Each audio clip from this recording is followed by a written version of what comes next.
फौजी आदमी हूँ। क्या हमने बॉर्डर पे बहुत लड़ा और लड़ करके इस देश की रक्षा की है। मैं जब नागालैंड में था उसमें जो बांग्लादेशी जो लोग हमारे यहाँ आ रहे हैं जिनको हम शरणार्थी बोलते हैं, ये सिर्फ कांग्रेस की अपनी एंटी पक्ष का एक वहाँ बना हुआ है। किसान को कोई फुर्सत नहीं है हड़ताल करने की, और जो है वो जितने भी कर रहे हैं वो सिर्फ अपनी राजनीतिक रोटियां पैसा ले लेकर के कर रहे हैं। अदर स्टेट अदर कंट्री के लोग उनको बढ़ावा दे रहे हैं कि कैसे कैसे हिंदुस्तान की करेंसी बिगड़े। ये राहुल गांधी जाकर गए लंदन में, जाग भी गई, वो माँ को माँ नहीं बोल रहे हो आप, बाहर जाके पड़ोस में बोल रहे हो मेरी माँ ने थपेट मार दी। काका आप क्या कहोगे? विपक्ष आरोप लगाता है ईवीएम हैक हो जाता है इसलिए भाजपा जीत जाती है। देखो मैं तो एक चीज बोलता हूँ कि आज की घड़ी में जो 70 साल वाला नहीं कर सका वो 10 साल वाले ने करके दिखा दिया। दूसरी चीज़ सबसे बड़ी चीज़ है कि आज कितने हिंदू शासक आए, सबको साथ में लेके चलने वाला एक भी नहीं आया। आज मैं मानता हूँ इस मोदी ने सबका साथ सबका विकास बोलते हुए हिंदू मुसलमान सिख ईसाई सबको साथ में लेके चल रहा है। सबसे बड़ा यहूदी देशों में जैसे अरब देश के अंदर स्वामीनारायण का मंदिर बनाना किसी के बाप की ताकत नहीं है, पर तो आज इस हिंदू शासक ने जो किया है वो ना कोई कर सका है, ना कर सकेगा, ना करने की किसी में हिम्मत होगी, ना पैदा होगा ऐसा शासक। काका मगर कहा जा रहा है कि मुसलमान इनके राज में सुरक्षित में। देखो एक माँ के 2 बेटे हैं, 1-2 इंच जमीन नहीं मिले ना तो वो सिर फोड़ लेते हैं माँ के।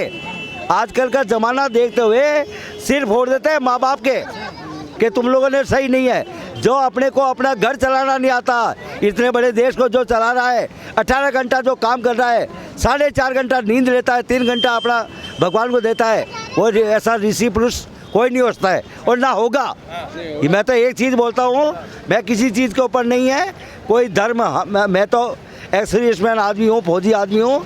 क्या हमने बॉर्डर पे बहुत लड़ा और लड़ करके इस देश की रक्षा की है और रखा है। आज 70-75 साल उम्र के अंदर भी हमने किसी को हराया नहीं, ना हारे हम कभी। क्या हारेंगे तो हमसे टकराने वाले हारेंगे। वैसे ही मोदी का है 56 इंच का सीना, वाक्य में 56 इंच का ही है, कोई गलत उसने अभी तक किसी का नहीं किया है। यहाँ पर जब भी विपक्ष बात करता है तो कहता है कि मणिपुर का जो भी प्रॉब्लम है, मणिपुर की समस्या है, वहाँ पर मोदी जी ध्यान नहीं दे रहे, वहाँ पर गए नहीं है। इस पर क्या कहना चाहेंगे? मणिपुर और नागालैंड, मैं जब नागालैंड में था, नागालैंड के लोग इतने अच्छे हैं कि हद से ज़्यादा। उसमें जो बांग्लादेशी जो लोग हमारे यहाँ आ रहे हैं जिनको हम शरणार्थी बोलते हैं, क्या उनको हम तो क्या इतने मुलायम हैं, अपना इंडिया तो इतना मुलायम है, शरणार्थी का आया और उसको घर बना के दिया, उसको बिठाया। दुनिया ने क्या उसके ऊपर तोहमत लगाई कि वोट राजनीति कर रहे हो, परंतु वो अपने यहाँ वहाँ से ट्रेनिंग लेके आते हैं और अपने देश को बिगाड़ने की कोशिश करते हैं। उसमें मणिपुर, सिक्किम जो भी ये हैं, इन स्टेट में आपसी भाईचारा बहुत है, परंतु इनको लड़ाने के लिए अभी आपके यहाँ के आपके 2 भाई है तो तीसरा पड़ोसी फ़ायदा उठाने के लिए आपको ज़रूर झगड़ा कराने की कोशिश करेगा। क्यों? उनको मालूम है कि अगर डू और डाई नहीं करोगे तब तक अपन जीत नहीं पाएंगे। ये सिर्फ कांग्रेस की अपनी एंटी पक्ष का एक वहाँ बना हुआ है। आप ये देख लो कि राहुल गांधी जाकर गए और लंदन में जाग भी गई, वो बाहर अमेरिका में गए, वह जितने टेररिज्म हैं उनको साथ में लेके वो बोल रहा है कि इंडिया कुछ नहीं है, राम कुछ नहीं है। अरे तो ये कुछ नहीं है तो समथिंग इज कुछ न कुछ तो होगा जिससे ये शक्ति चल रही है। परंतु वो ये माँ को माँ नहीं बोल रहे हो आप, बाहर जाके पड़ोस में बोल रहे हो मेरी माँ ने थपेट मार दी। वो वाला किस्सा है कि वो आज अगर से नेता इसी वजह से पप्पू भाई बन नहीं सके और ना बनेंगे। उनकी ज़िंदगी में तो मैं आज बोल रहा हूँ, चाहे वो एनडीए कितना लाख जतन कर ले, मेरे वतन को कभी जीत नहीं सकते ये। ठीक है फौजी, आपसे पूछूंगा, जैसे इनसे भी पूछा, 370 हटाने का एक सामान्य नागरिक को क्या लाभ हो गया? सामान्य नागरिक को बहुत बड़ा लाभ हो गया। पहले जो 370 के अंदर आदमी डर डर के जीता था, क्या आज वो खुले आम जी रहा है।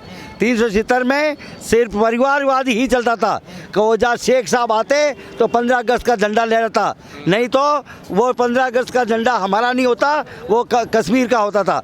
क्या उसमें राजा प्रथा चलती थी, एक परिवार का अपना हिसाब किताब से वो चल रहे थे, परंतु ना कि मतलब किसी के बोल बेखावे में आकर के कोई आदमी करता था। और आज वो खुले दिमाग से आ रहे हैं, हर कश्मीरी को अपनी नौकरी मिल रही है, घूमने की आज़ादी मिल रही है। हमारा जैसा कोई भी अगर नॉर्मल आदमी जाता है तो मस्ती की ज़िंदगी से वो शालीमार, निशात गार्डन, अमरनाथ सब जगह घूम रहे हैं। और आज किसी को भी ना हिंदू से डर है ना मुसलमान से, और आपस के अंदर सब भाईचारे से रह रहे हैं। अपनी राजनीति की रोटियां फेंकने के लिए आदमी कभी एक भाई को भाई बदनाम कर रहा है। आप एक घर के अंदर ही देख लो, 4 बेटे हैं, और आपने सुना भी होगा कि एक है माई के बेटे 4, चारा की करनी नारी नारी, पर तो इसने तो सबकी करनी एक चला करके चल रहा है कि नहीं, जो मिल रहा है आज सबको बराबर मिलना चाहिए। क्या ये कभी किसी को, एक किसान को 6,000 रुपये डाले, दूसरे को 3,000 नहीं, ये बोल रहा सबको बराबर जाना चाहिए और किसी की कोई भी प्रकार की कमी नहीं होनी चाहिए। काका मगर किसान तो रूठे बैठे हैं इस सरकार से, वहाँ पर दिल्ली के बाहर धरना देते बैठे। एक बार बताता हूँ, हर जगह हर आदमी कोई रोगला दोगला मिलता है। इसी प्रकार से किसानों में अगर अंदरूनी भाषा पूछोगे तो किसान को फुर्सत नहीं है हड़ताल करने की, किसान को कोई फुर्सत नहीं है हड़ताल करने की। और जो है वो जितने भी कर रहे हैं वो सिर्फ अपनी राजनीतिक रोटियां पैसा ले लेकर के कर रहे हैं। नहीं तो आज एक आपको अगर मैं बोल दूं आप अपना धंधा छोड़ के मेरे यहाँ बैठ जाओ, मैं आपको पैसे दूंगा, आप कभी नहीं बैठोगे। क्यों? आप बोलोगे भाई आप दोगे 500 रुपये और मेरे चाहिए 1500 रुपये, कहाँ से लाओगे आप?